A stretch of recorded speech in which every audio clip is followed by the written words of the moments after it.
બધી યોજનાઓ છે, એટલી બધી યોજનાઓ છે ને અત્યારે ચાલુ કરે હાથ પડી જાય. આ સરકાર છે ને મત્સ્ય બીજ સંગ્રહ માટે પણ સહાય આપે છે, જેથી કરીને માછલીનું ઉત્પાદન વધે. હા, મત્સ્ય બીજ સંગ્રહની યોજના છે, એવી રીતે ઝીંગા બીજ સંગ્રહની પણ યોજના છે. આ બધી યોજનાઓનો લાભ લેવા માટે તમારે તમારું નામ લાભાર્થી તરીકે આઈ ખેડૂત પોર્ટલ ઉપર ઓનલાઈન રજીસ્ટ્રેશન કરાવવું જરૂરી છે. આ તમે રજીસ્ટ્રેશન કરાવો ને ત્યાર પછી જે તે યોજના માટેનું નિયત નમૂનાનું ફોર્મ જે મૂકેલું હોય ભરીને એનો લાભ લઈ શકો. પણ છે ને એના માટે પણ બીજી એક શરત છે કે તમે જે તે તળાવમાં ગામ તળાવમાં માછીમારી કરતા હોય ને તે ખાનગી તળાવ હોય એના ઇજારેદાર હોવા ખૂબ જરૂરી છે. હા, તમે પછી યોજનાનું ફોર્મ ભરો એટલે એ યોજનાનું અમલીકરણ તમારા માટે થાય એ જોવાની જવાબદારી જિલ્લાના મત્સ્ય ઉદ્યોગ કચેરીના અધિકારીની થઈ. હા, અને બાપુજી મત્સ્ય ઉદ્યોગ છે ને એ ખાલી પુરુષો પૂરતો સીમિત નથી રહ્યો. અરે મમ્મી, આપણા જેવી મહિલાઓ પણ આ માછીમારીનો રોજગાર કરી શકે છે. એના માટે સરકાર છે ને આ મહિલાઓ માટે સ્પેશિયલ યોજના કાઢી છે, પ્રોત્સાહન યોજના, જે ફક્ત ને ફક્ત મહિલાઓ માટે છે. પણ હા, એના માટે છે ને આપણી જેવી તમામ મહિલાઓ કે જે માછીમારીનો રોજગાર કરવા માંગતી હોય ને એ લોકોએ મત્સ્ય ઉદ્યોગ કચેરીમાં પરવાનો એટલે કે લાયસન્સ લેવું જરૂરી છે. એટલે અમારે લાયસન્સ તો લેવું પડે. લાયસન્સ તો લેવું જ પડે. હા ભાઈ, મહિલાઓ માટે જે યોજના છે ને એમાં કેવું છે કે મહિલાઓ જેમ ઘરે બાળકોનો ઉછેર કરે છે એવી રીતે મત્સ્ય બીજનો ઉછેર કરી શકે. આ મહિલાઓ માટેની યોજના છે એટલે મહિલાઓનો રોજગાર પણ આમાં વધશે. વાહ ભાઈ વાહ. હા બેટા, આ તારી વાત સાવ સાચી હો. હું તો શું કહું છું પછી તારા બાપુજી ને આ ત્રણેય માછીમારી કરી લાવીને જથ્થાબંધ વેચાણ કરે અને હું છે ને આ છૂટક માછલીનું વેચાણ કરું એમ તો છે ને કાલ પાછા પગ પર થઈ જઈએ. હે, બિલકુલ બધું હવારે થઈ જાય ને. હે, આ રાધન બાપુ મારી વાત સાચી કે ખોટી? અરે તારી વાત ખોટી કહેવાની કોઈની હિંમત છે? હે, ખોટી કહેવાની કોઈની હિંમત કાકા 3 દિવસથી ખાવાનું ન બને.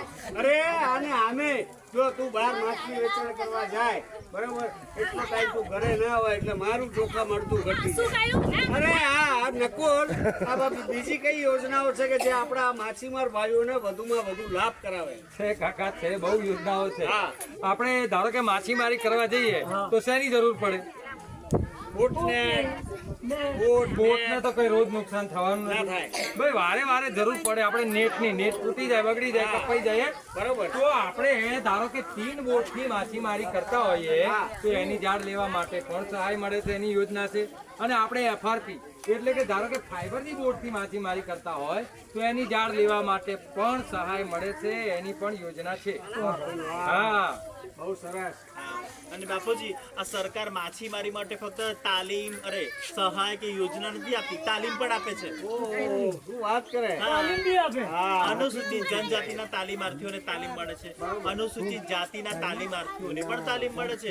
અરે રઘુભાઈ, સૌથી વિશેષ વાત તો એ છે કે અનુસૂચિત જનજાતિના તાલીમાર્થીઓને તાલીમ પછી કીટ પણ આપવામાં આવે છે. કીટ રગા, હું કહું છું, આપણે કોઈ પણ કામ ધંધો કરતા હોય તે કામ ધંધો કરતી વખતે એ સાધન સામગ્રી વપરાય કે ના વપરાય એ સાધન સામગ્રીના સમૂહને કીટ કહેવાય.